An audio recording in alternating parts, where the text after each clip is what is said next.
परिचय। छात्रों, क्या आप जानते हैं कि पूर्णांक क्या है? एक पूर्ण संख्या जो धनात्मक, ऋणात्मक या शून्य हो सकती है। सही। और पूर्ण संख्या क्या होती है?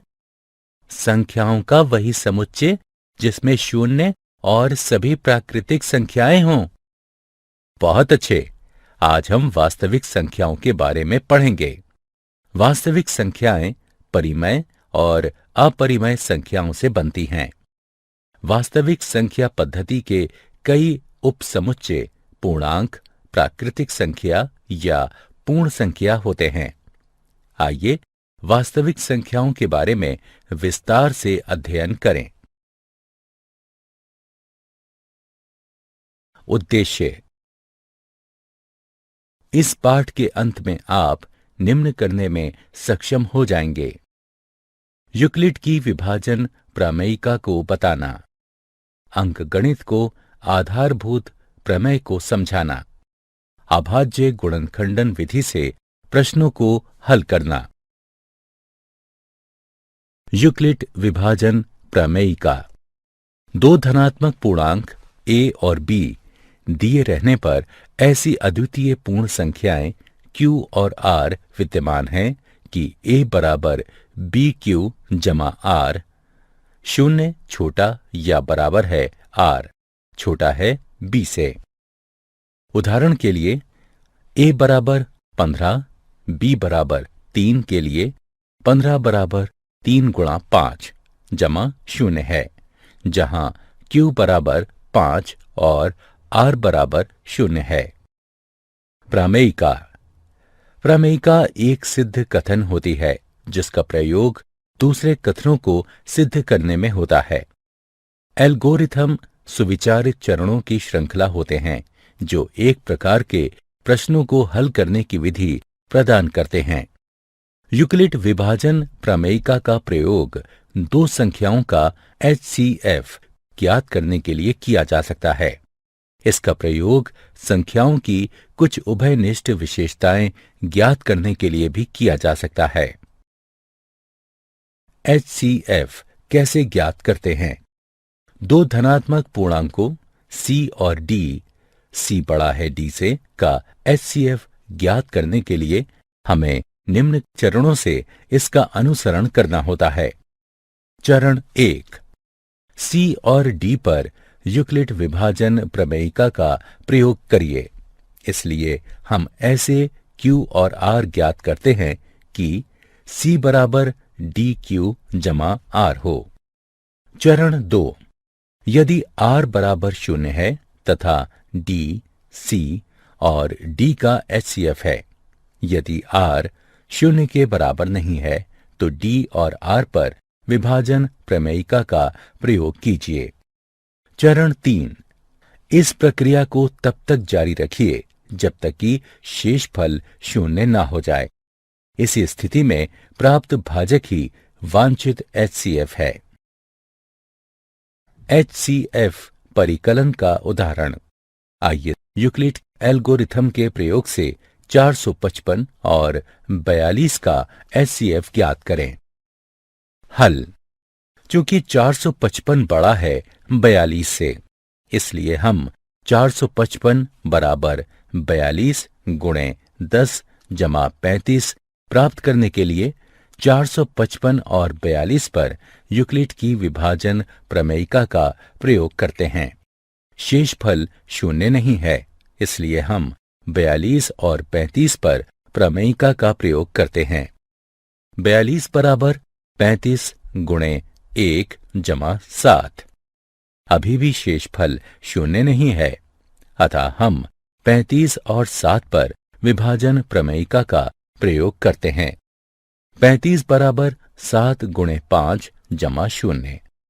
हम देख सकते हैं कि शेषफल शून्य हो गया है और हम आगे नहीं जा सकते।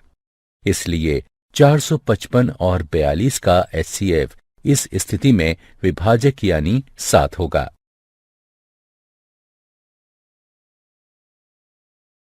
यूक्लिड के प्रमेय का उदाहरण।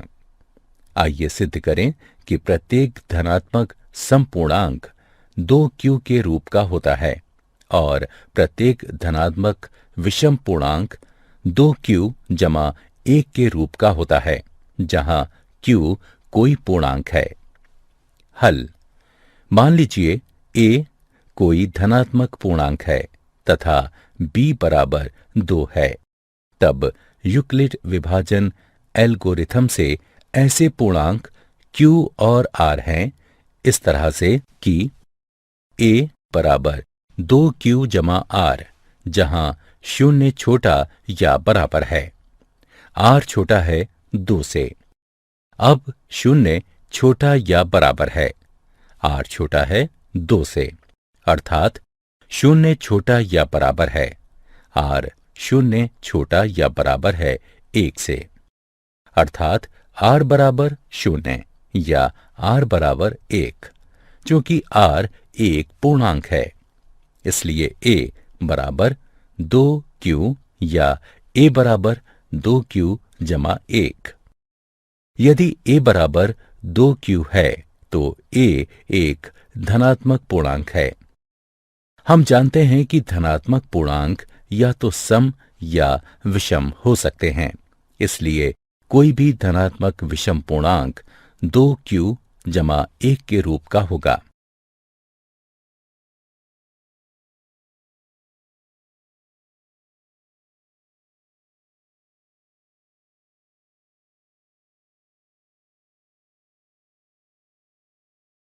अंकगणित की आधारभूत सिद्धांत।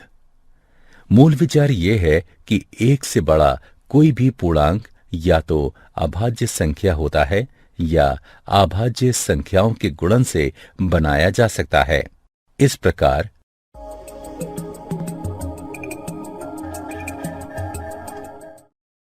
आइए परिभाषा से शुरू करें। एक से बड़ा कोई भी पूर्णांक या तो अभाज्य संख्या होता है या अभाज्य संख्याओं के अद्वितीय गुणनफल या क्रम को नजरअंदाज करते हुए उसके रूप में लिखा जा सकता है। इन संख्याओं को देखिए। 2 अभाज्य है, 3 अभाज्य है, 4 2 गुणा 2 है, 5 अभाज्य है, 6 2 गुणा 3 है, 7 अभाज्य है, 8 2 गुणा 2 गुणा 2 है, 9 3 गुणा 3 है, 10 2 गुणा 5 है, 11 अभाज्य है, इत्यादि।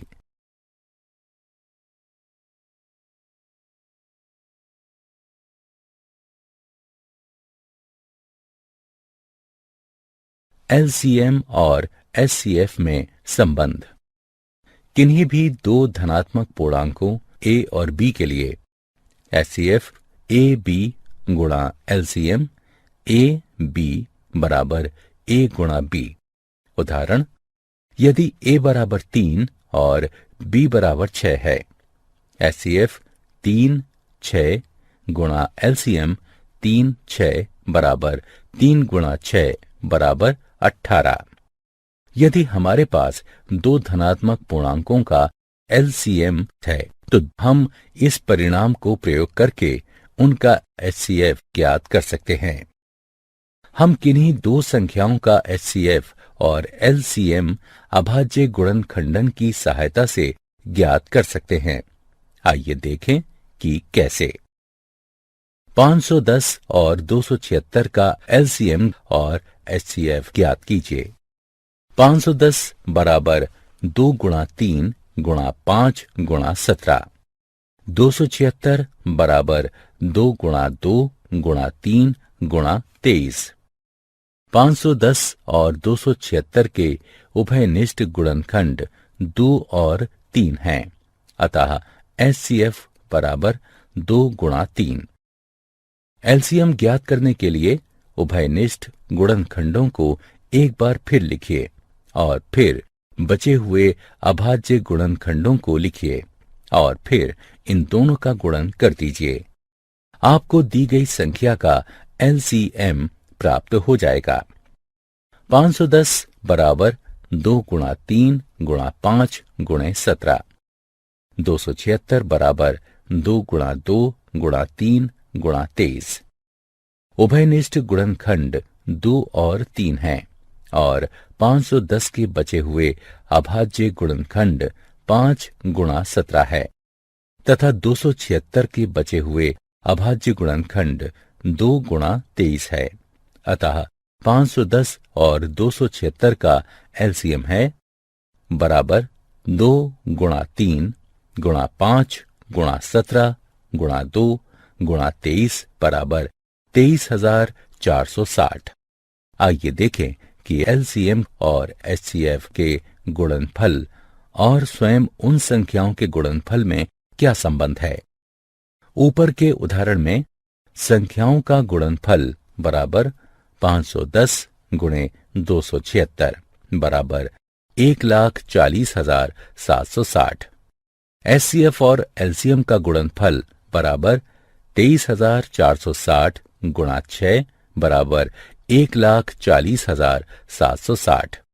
अतः एचसीएफ और एलसीएम का गुणनफल बराबर संख्याओं का गुणनफल दो संख्याओं ए और बी के लिए एचसीएफ ए बी गुणे एलसीएम ए बी बराबर ए गुणा बी। उदाहरण, दो संख्याओं का एलसीएम 126 है। यदि एक संख्या 18 है और संख्याओं का एचसीएफ 2 है तो दूसरी संख्या ज्ञात कीजिए। हम जानते हैं कि दोनों संख्याओं का गुणनफल बराबर होगा उनके एलसीएम और एचसीएफ के गुणनफल के, यानी 18 गुणा x बराबर 126 गुणा 2। यहां x दूसरी संख्या है, यानी x बराबर 126 गुणे 2 बटे 18 है, तो x बराबर 14 होगा।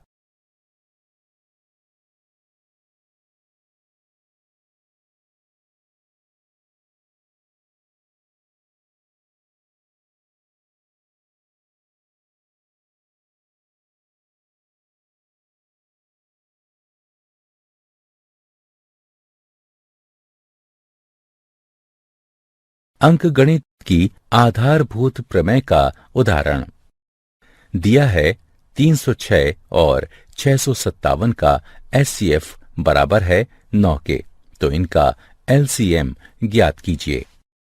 हल, हम जानते हैं कि दो संख्याओं के एचसीएफ और एलसीएम का गुणनफल स्वयं उन संख्याओं के गुणनफल के बराबर होता है।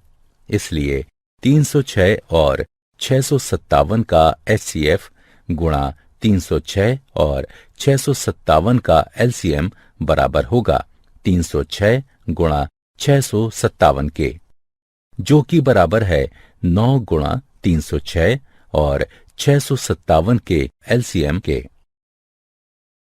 अर्थात इसे हल करने पर हमें एलसीएम प्राप्त होगा 22,338।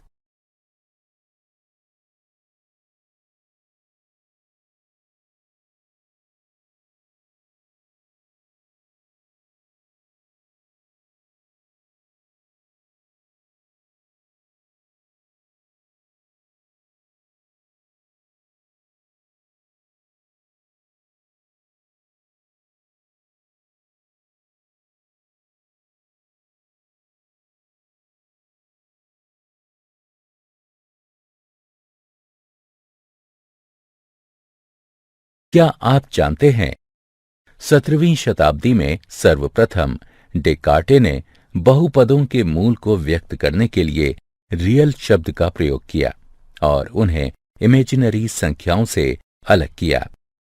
कार्ल फ्रेडरिक गॉस को प्रायः गणितज्ञों का राजकुमार कहा जाता है तथा उनका नाम आर्किमिडीज और न्यूटन के साथ सर्वकालिक महानतम गणितज्ञों में लिया जाता है। उनका गणित और विज्ञान दोनों में मौलिक योगदान है। सारांश, आइए हमने जो कुछ सीखा है उसे संक्षेप में दोहराएं।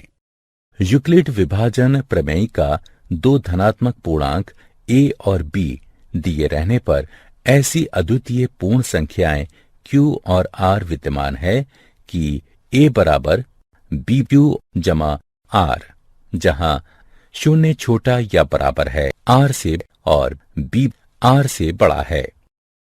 यूक्लिड विभाजन एल्गोरिथम। ये यूक्लिड विभाजन प्रमेयिका पर आधारित है। इसके अनुसार किन्हीं दो धनात्मक पूर्णांकों A और B, जहां B बड़ा है A से, इसका HCF निम्न प्रकार ज्ञात किया जा सकता है।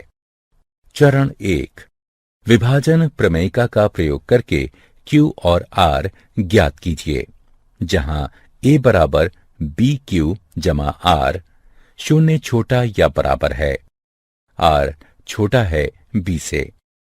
चरण 2, यदि R बराबर शून्य है तो HCF B है। यदि R बराबर नहीं है शून्य के तो B और R पर यूक्लिड प्रमेयिका का प्रयोग कीजिए। चरण 3, इस प्रक्रिया को तब तक दोहराते रहिए जब तक कि शेषफल शून्य ना हो जाए। इस स्थिति में भाजक ही HCF AB होगा। साथ ही HCF AB बराबर HCF BR। अंकगणित की आधारभूत प्रमेय। प्रत्येक भाज्य संख्या को अभाज्य संख्याओं के एक गुणनफल के रूप में व्यक्त किया जा सकता है तथा यह गुणनखंडन अभाज्य गुणनखंडों के आने वाले क्रम के बिना अद्वितीय होता है।